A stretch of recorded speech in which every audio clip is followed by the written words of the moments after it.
Hi guys, it's Trevor Tolliver here, and you're listening to the Blue Day podcast.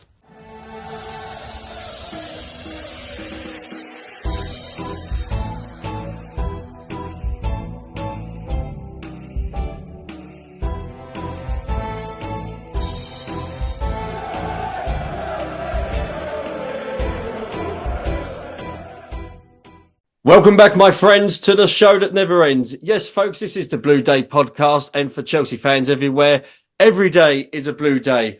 We have a special episode for you today, folks. We have a returning guest on our show, somebody who was on our show, I believe it was 2 years ago, talking about his time with Chelsea, and that is the former goalkeeper, Kevin Hitchcock. And the reason why Kevin is on the show today is because we're talking about one of the current stars of Chelsea that he knows quite well, that he had at his club in the MLS, and that is Djordje Petrovic. I did get that name right. Super. Thank you very much. Kevin, nice to have you back on the show. Before we discuss about Mr. Petrovic, tell us what you've been doing sort of since you've been on the show last. So it was about 18 months ago.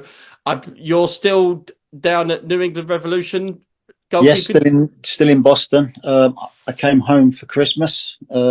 Fortunate enough to get to a few games at the Bridge. The club's been fantastic with me. They've looked after me a couple of times. I've been in the foundation box, and also I brought my grandchildren to a game against Newcastle. Georgie sorted some tickets out for us, so that was a good night as well. Nice, that's good. We'll touch on sort of Chelsea sort of later on, but I wanted to sort of talk about Djordje Petrovic. Now, this is a goalie that many Chelsea fans, when he signed for the club, didn't know about, didn't sort of really didn't know where he came from, really. But you're the gentleman that coached him, and if I be so bold, nurtured him into potentially what could be a fine Premier League goalkeeper. Just take us back, if you can, Kevin, to like your first meeting with him and how you came across Djordje Petrovic.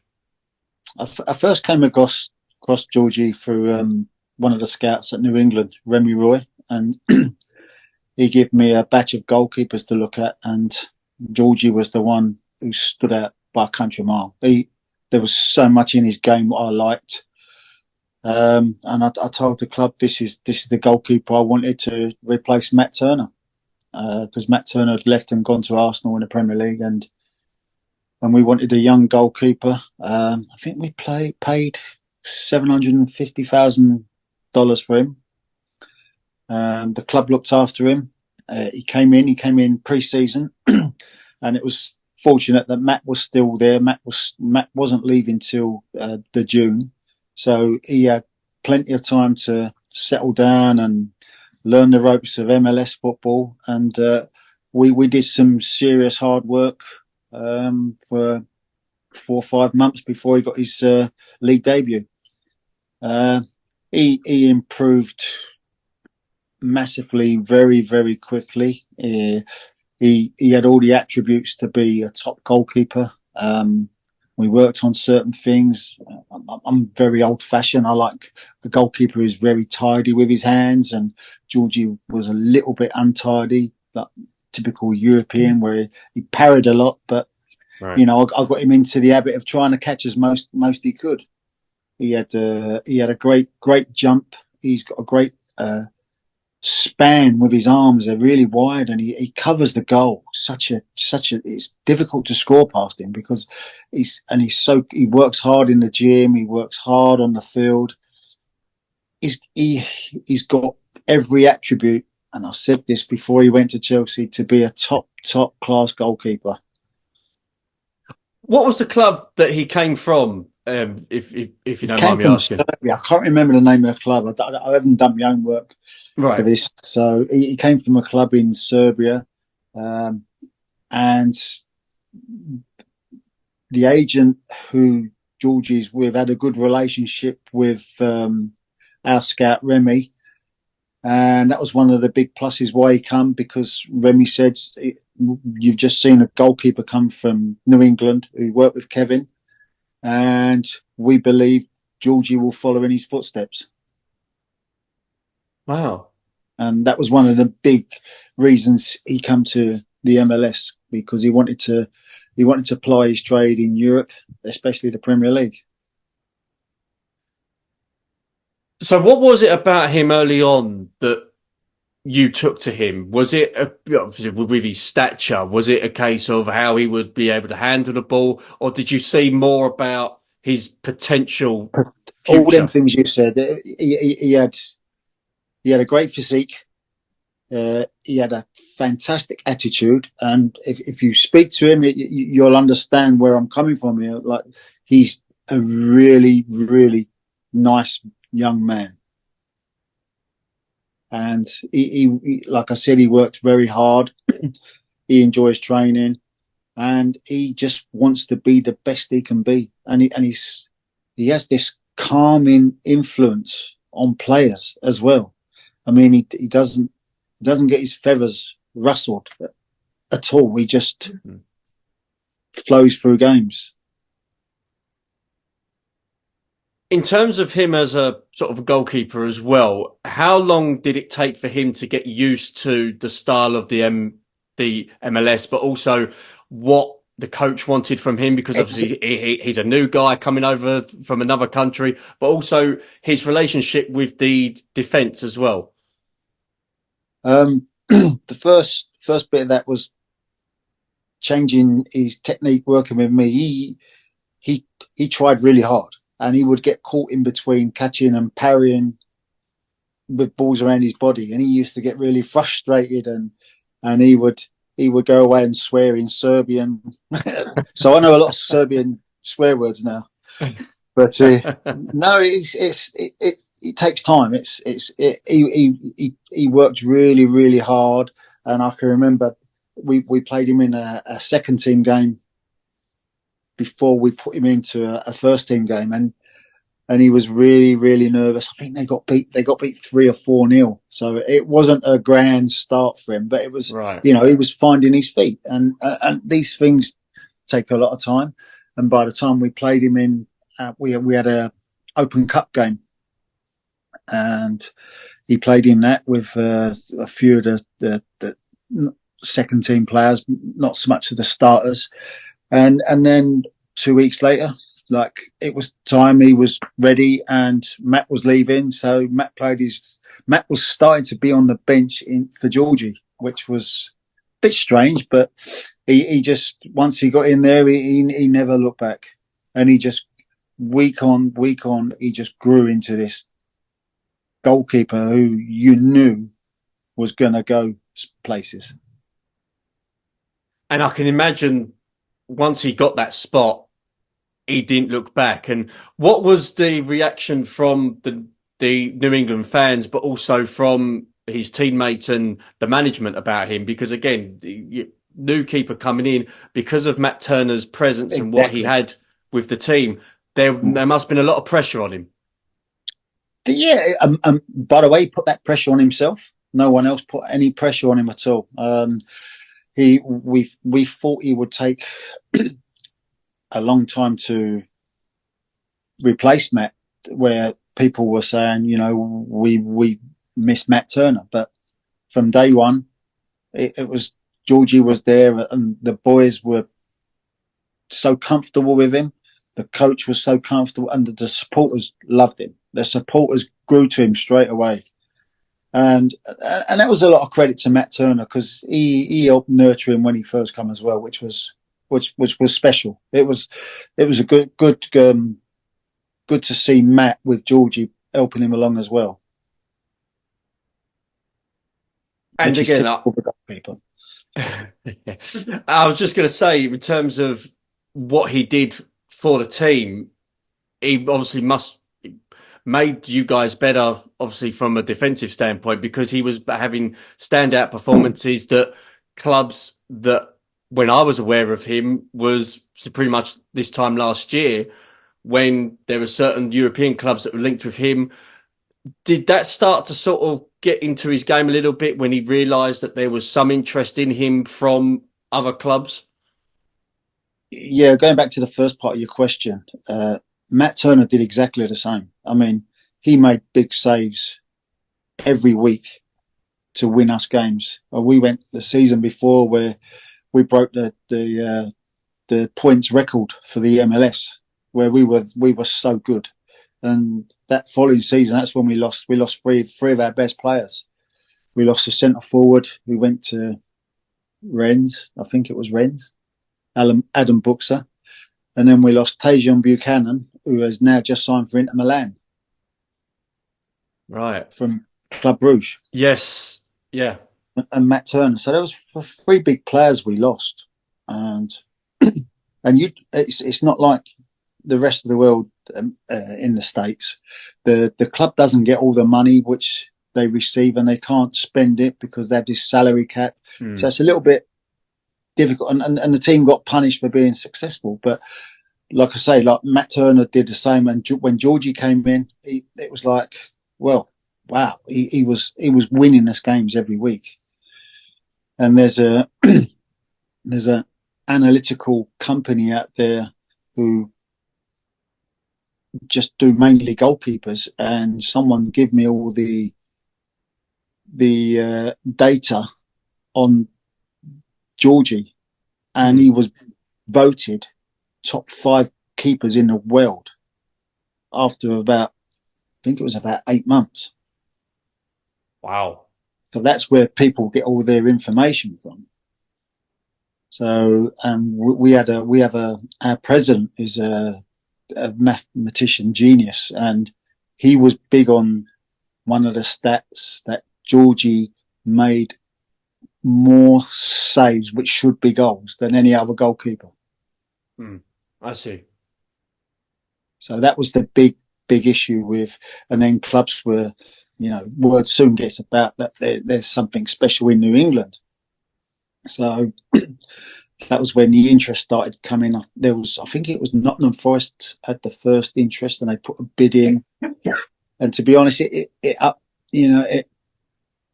made Djordje want to leave. He wanted to go to Forest. That was his big moment to go to the Premier League. And the club thought the value of the offer from Nottingham Forest wasn't as high as they valued him, and they turned it down, which, Djordje was 22, 23 at the time, and he was a little bit upset. But being the professional, as he carried on working, he worked even harder. And then there was another offer came in for him, and that was turned down. And then the Chelsea thing just happened, just exploded. It was so quick. I didn't even know it was happening, and well, I think Djordje did, and within 2 days it was a done deal. As quick as that? It was so quick, yes. When did you first hear of Chelsea's interest? Was this in the summer? Because yes, it was quite close. It was August. It was just after Courtois got injured, and Kepa went on loan to. That's right. Yeah. Real Madrid. Then it just blew up. Right. Interesting, because when Kepa was going, I remember obviously the hoo-ha, and some fans were pleased that Kepa was going, and it was a case of, okay, well, who's going to be our number one? And we brought in Sanchez from Brighton, and a lot of fans were quite underwhelmed with that. They were hoping that it was going to be maybe Emilio Martinez potentially, or another goalkeeper. Sanchez came in, and then all of a sudden Chelsea signed Djordje Petrovic, and it was again. I remember when I went to a couple of games early in the season, all the sort of talk amongst the crowd was who on earth is this? Who's a guy? And it was interesting to sort of when you find out obviously Chelsea's transfer policy. But did you feel that obviously before this season, did you feel Chelsea was the right move for him at the time? 100%. 100%. I mean, did I think the French club? I think it was Lens. I'm not sure. I'm not sure of the French club. No, I didn't think that was the right move. Nottingham Forest would have been. Yeah, he could. I was thinking if he goes to Nottingham Forest, does well, then he's going to go to a big club. But to go to Chelsea, I knew he had all the ability to be the number one. And I was so confident in Djordje going there and going, well, once he gets a chance, this is what I said at the beginning. Once he gets a chance, he's not coming out of that goal. I promise you. And I even went on and said about the supporters will love him. They will love him. And he's going to get better. He's going to get better and better. I'm assuming he partly knows his history. Did he come to you and ask for advice in terms of Chelsea and sort of, what things to think about? Well, he knew it was my club because even when I'm in the States, I talk about Chelsea every day. Rightfully so. Brilliant. So he comes in. It took him a while to obviously get game time because Sanchez was in goal. Perfect. And it was perfect. It was perfect because it gave him a chance, like when he came to New England. And this is what I was thinking. He can have time to settle into a new environment. He's got a new wife and they're young. And like the first thing I told him was when he signed his contract, I want you to walk over the road and go to Chelsea Harbour and put your name down for an apartment. They are nice. They are nice places. And he's a good lad. Yeah. So he signed it. I think he signed a 7-year contract. Interesting, because it's not obviously with him. There was other players like Mudryk. I think is on a very long contract. Caicedo is on a long contract as well. So. I know FIFA have sort of changed it a little bit whereby they're not allowed to do the 7-year contracts where the payments are spread over a certain period. But Petrovic obviously took his chance because I think Sanchez got injured a few months back. And as you said, Petrovic hasn't looked back. He's done quite well. He's, from the reaction that I've heard from Chelsea supporters, is he looks more assured. And it seems as if the Chelsea back line is more comfortable with him. Comfortable, yeah. They do look more comfortable with him in goal. Wait till he starts making match-winning saves every week, because he will do it. He will do it. Well, it was funny enough. He was the goalie at Newcastle United with the penalty shootout, and again, his performances with the saves I thought were magnificent. And he's, as you say, his starting stance, his ability to watch the ball, and his quick reflexes. That's what I sort of got when I watched the game, and you can just see that's only going to get better as time goes on. I mean, I look back at the penalty save he made to win the game. That was a good penalty. That was a very good penalty, and it was an unbelievable save. Unbelievable save. But that's him. That's him. He will keep doing that. You mentioned him, with looking to be the number one, and you think it'll be tough for him to be then taken out of the side. Do you predict that he's going to be Chelsea's number one between now and the end of the season, or maybe even going into next season, depending on Chelsea's transfer policy? As long as he stays injury-free and he keeps performing, which I expect him to do, I think it's going to be very difficult for the manager to leave him out. And that's the best possible scenario for the manager, where he's got a goalkeeper he cannot take out because he's doing so well. It's perfect for him. Just a couple of more questions on him. Do you think that he's got the potential to be one of the top goalkeepers in the Premier League? Because there has been a long list, when you looked at even other teams, not just Chelsea. But do you think he's got that potential to be one of those top names that people will look back on in years to come and say, yeah, he was brilliant for Chelsea? I think he will. I think he will. The way I had him for 18 months, and he was improving all the time. He's gone to the Premier League where it's a lot quicker and faster than MLS, and he stood up to the test, and he will keep standing up to the test. And he'll just, the only thing I see him is going upwards, keep improving. Well, hopefully we do see him progress with his ability, and he does become one of the top goalkeepers in the league. Kevin, before I do let you go for today's episode, we'll touch on Chelsea of today as well. We'll touch on obviously the current squad and the current season. What have you made of it? Have you been sort of impressed with some of the signings? What's your take on Mauricio Pochettino, and where do you think Chelsea will end up at the end of this season? Hopefully they'll win a cup, so that will help. It's been a tough start for the manager. I mean, he's been given all these new players, and he's got to try and mould them into a team. And with young players, it's very difficult. There's not really that you got Silva as the only senior player, and he's 38, 39 now. Yeah. In my era, we had 4, 5, 6 senior players, and even some in the background who nurtured all the young players. So some of these young players are they're finding why they're on their feet, if you know what I mean.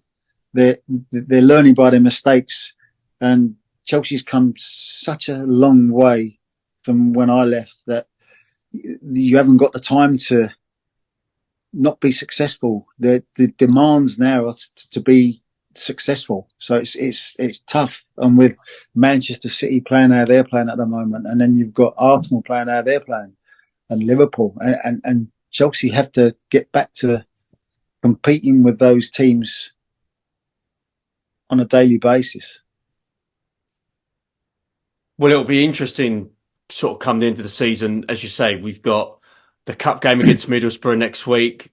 Hopefully Petrovic will carry on with his fine form. Again, he did quite well against Fulham. He sort of kept the team in it, to be fair, in terms of when Fulham were... Made some good saves. Yeah, he Important saves. I mean, that's when the goalkeeper has earned his money, where the team, you're winning 1-0, and then the other team, Premier League teams, are always going to have a chance. And he kept them out. So he made some good saves, and they were important. They were match-winning saves, as we say. Just finally, Kevin, if there's anybody listening to this that still has doubts about Djordje Petrovic, is there anything that you want to say to try and sort of calm certain people's nerves about the goalie, in terms of whether or not he's got the capabilities to become a fine player? What can you sort of say to maybe help Chelsea fans understand that this guy has the potential to be a top goalie? Well, he has got the potential to be a top goalkeeper. I mean, you can't please everybody. So, sure. but people will understand. He will keep performing, and he will give big performance for this club. I know he will, and he may have a time where he has a bit of a bad time, but I don't see that with him because of his ability to just focus on what he's doing. He's so calm and collective. I just think he's going to be there for a while. Well, if he does, hopefully he has a decent career with Chelsea, and you never know, depending on how many trophies, hopefully he may be part of with Chelsea in this new era. Kevin, it's been lovely to talk to you about Djordje Petrovic. Thank you very much for your time, and hopefully you get back to New England as soon as. Thank you. And yes, good luck for the new MLS season, which will be happening in the next couple of weeks, and hopefully see you back at the bridge quite soon as well. Thank you so much. Enjoyed it. Thank you. Take care.